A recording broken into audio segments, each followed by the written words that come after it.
Okay guys, it's Sunday night. Nothing has happened out here really today. Dry is gone.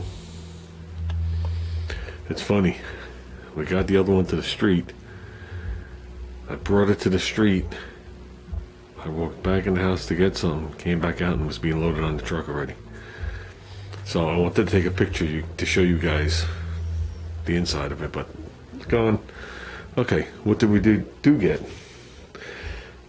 Got a starter solenoid, and we ordered a horn relay. They still make the horn relay. The horn relay was a whopping 12 bucks. Okay, and from what I could see, the horn relay sits right up here in these two far bolt holes. So it's right up in the thing, and then these two holes right here, if I'm not mistaken, for the starter relay or solenoid.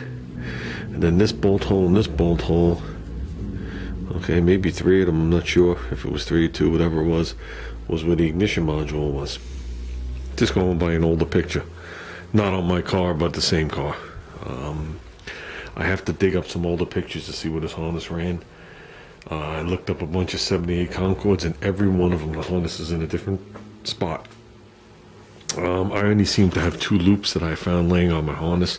Some of them, it comes up, hooks to one of these holes right here, goes above the thing with another loop, and comes down. Some of them comes up and just goes down, and then hooks again, like over there. So I gotta see, because once you thread it in, you're gonna destroy the paint, so you gotta leave the screw there when you're done. So I only want to do this once. It's definitely not a straight line. It's not neat. It's not pretty. They didn't really give a crap back then. But we're not drawing holes to do that. We're gonna make it look the way it's supposed to be. And if I'm seeing it right, this hole goes to this, and that's the washer nozzle. One hole here, okay, goes to the loop. One hole here goes to this ground. They had this ground on the firewall. And I think this one right here, if I'm not mistaken, was to the wipers. The other fat one went down to the neutral safety switch, or as Ziggy called it, the inhibitor switch, because that's what we called it in Mitsubishi. But whenever I say inhibitor switch, nobody understands what I'm talking about. That other strange looking plug is for the little valve that when you lose half your master cylinder, it rocks over. Okay, that leaves not too much more stuff. So I think that one wire right there, the yellow one, operated the blower, and then the other wire coming off the blower motor got grounded to the body, and then it's all done with the resistor inside. That's definitely the hood light. This was definitely electric choke. Either this one or this one goes to here. Okay, now the only reason I'm showing you this is just a lesson to be learned. Every solenoid I've ever dealt with, bolted to the body, grounded to the body, and when you put power to one of these terminals, it would use the positive from here, negative from there, thing would energize and put the current through. Okay, some of them use both these studs, some don't. And the reason you have both those studs is one of those studs is actually the stud that activates the solenoid, and the other stud, which would probably be this side, depending on if this thing mounts like this or like this, gets energized when this thing is on momentarily. So for argument's sake, you can send full 12 volts to your points to start up the car. Then when this thing gets de-energized, that goes dead. And the other one, since it goes to the key, is dead. And then one side goes to your positive terminal, and then you put all those extra wires on there. So anything you need positive fed all the time, no key, no ignition on, you need positive fed all the time, all get looped on here. And the only thing that gets looped over here is to the starter. Now, I'm putting that in the car regardless. If we decide that we don't want to run that thing anymore, okay, because of what I've read, how it hurts the performance of the starter and all this other baloney and shit or whatever it is, I will not remove it out of the car. You could do it two ways. You could take the starter wire, just move it over here, and then you use the sun wire down there. Or you could just use a piece of starter wire and make a loop. And then just leave everything hooked up the way it is. And this thing will still energize, but it's already jumped over. So then it just sits in the car the way it's supposed to look, and nobody's any of the wires and all the wires hooked to it like it's supposed to. Well, you got to rewire everything and move stuff. Like I said, this horn relay, this was a whopping $9. The horn relay had to be ordered. The horn relay was a whopping $12.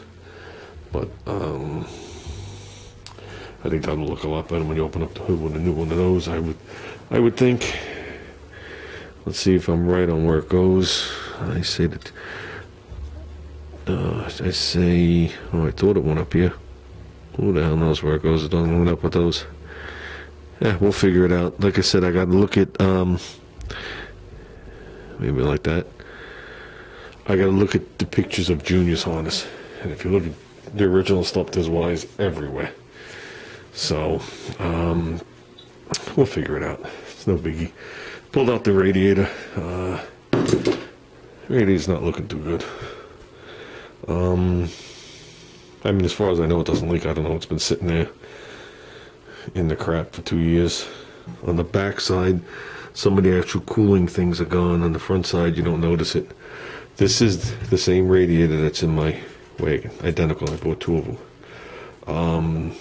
What's good about this radiator is I could use it for mock-up. And if I want to order something, I can take all the measurements off of this. The original one was to here. I think it was even further. The original one, this metal plate came over to like here, and this metal plate came over to here, and the tranny cool line right here and right here was about that far apart from here to here. I had to reshape the cool lines when I put it in. So this is for a 304 with air conditioning, as opposed to the 6-cylinder one that was in there when I got it. So we're gonna slip this in the car. I'll tape this all up nice. I'll put tape on the other thing so as you slide it, you don't scratch it up. We're gonna slip it in there. We're gonna take some measurements, and we're gonna see what we can fit in here. This is a 2-core radiator. I'd like to put a 3. But I think if my car keeps cool, this is gonna keep Junior's car cool. I would think Junior's making a little less horsepower than me, and the car's not making as much heat on an idle as mine makes. So I would think we're going to be okay, but whatever. And just like my car, one of the things I did was I removed the tranny cooler. When you have a radiator that's borderline, putting extra heat into it is not going to help, especially on the outlet side. So that's what it is, just a heat exchanger. So yeah. Now, as you can see, these plates are on the back side. Some of the AMCs, these plates are on the front side. And obviously that spaces the radiator different. Because this radiator fits in here, not in front of here. It fits here. It gives you all this area to put it in. So if we get them with the plates the other way, the radiator is going to be all the way out here. Will it fit? I'm sure it will. Okay, but then we'll be back down to that 1/2-inch spacer, me hitting the bottom pulley, and all sorts of crap that goes with it. We don't want to deal with any of that. I will say, so far, every AMC I've worked on, these holes seem to match. So, the question's going to be is how deep of a radiator can I go in? And when I mean deep, I don't mean thickness this way, I mean height. It looks like it does just stick right out the bottom to a point. There is a triangulated piece right over there, but we got to see how close we are to it. And pretty much kind of like the same on the other side. We got to see where we land with that, because yeah, we might be in far enough away. Because I don't mind if the radiator is deeper. So, what do I need? Need a tape measure. Or a ruler. How big is this ruler? Oh, look at this. This ruler is 18 inches. That's the size of my fan. There you go. Perfect. To me, how big should a fan be? Fan should be as big as it should be and almost hitting the things. So, you see a lot of these fans, they're like 15 inches. And if you don't think that extra 2 inches doesn't make a difference, you're only kidding yourself. And if anybody's into boating, you'll know exactly what I'm talking about. When you buy a prop, and it's a 1419. Okay, and basically what that is 1419 refers to the outside diameter and how far it'll move in the water on a revolution. And the size of the prop, the outer diameter, is how hard it's going to bite in the water.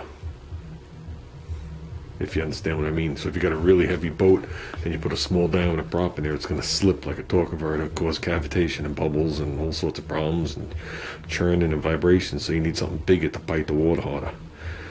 And as for the screw part, the pitch on it, it's the same thing. When you got a bigger prop on it, even with the same pitch, it's going to bite harder, and you're going to get less slip out of it. But if you have too much pitch on there, you'll notice the boat doesn't rev high enough because the engine isn't powerful enough to move the boat through the water with the drag of the hull and all the other stuff. So if anybody's into boating and ever play with props, you'll know exactly what I mean. Yeah, so an 18-inch fan would be perfect on here. Perfect. Guess you can go with a 17. In reality, 17. I'm pretty sure, if I'm not mistaken, that thing's 18, so we should be good.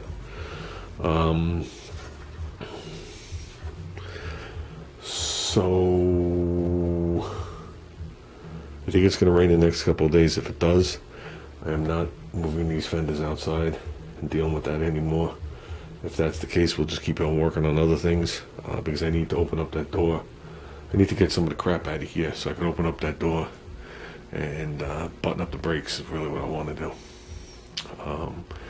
But if it's raining outside, what we'll do is we'll slide the radiator in and take measurements, and I'll order something. I just don't want to waste my money on something for it to not cool it enough, if you know what I mean.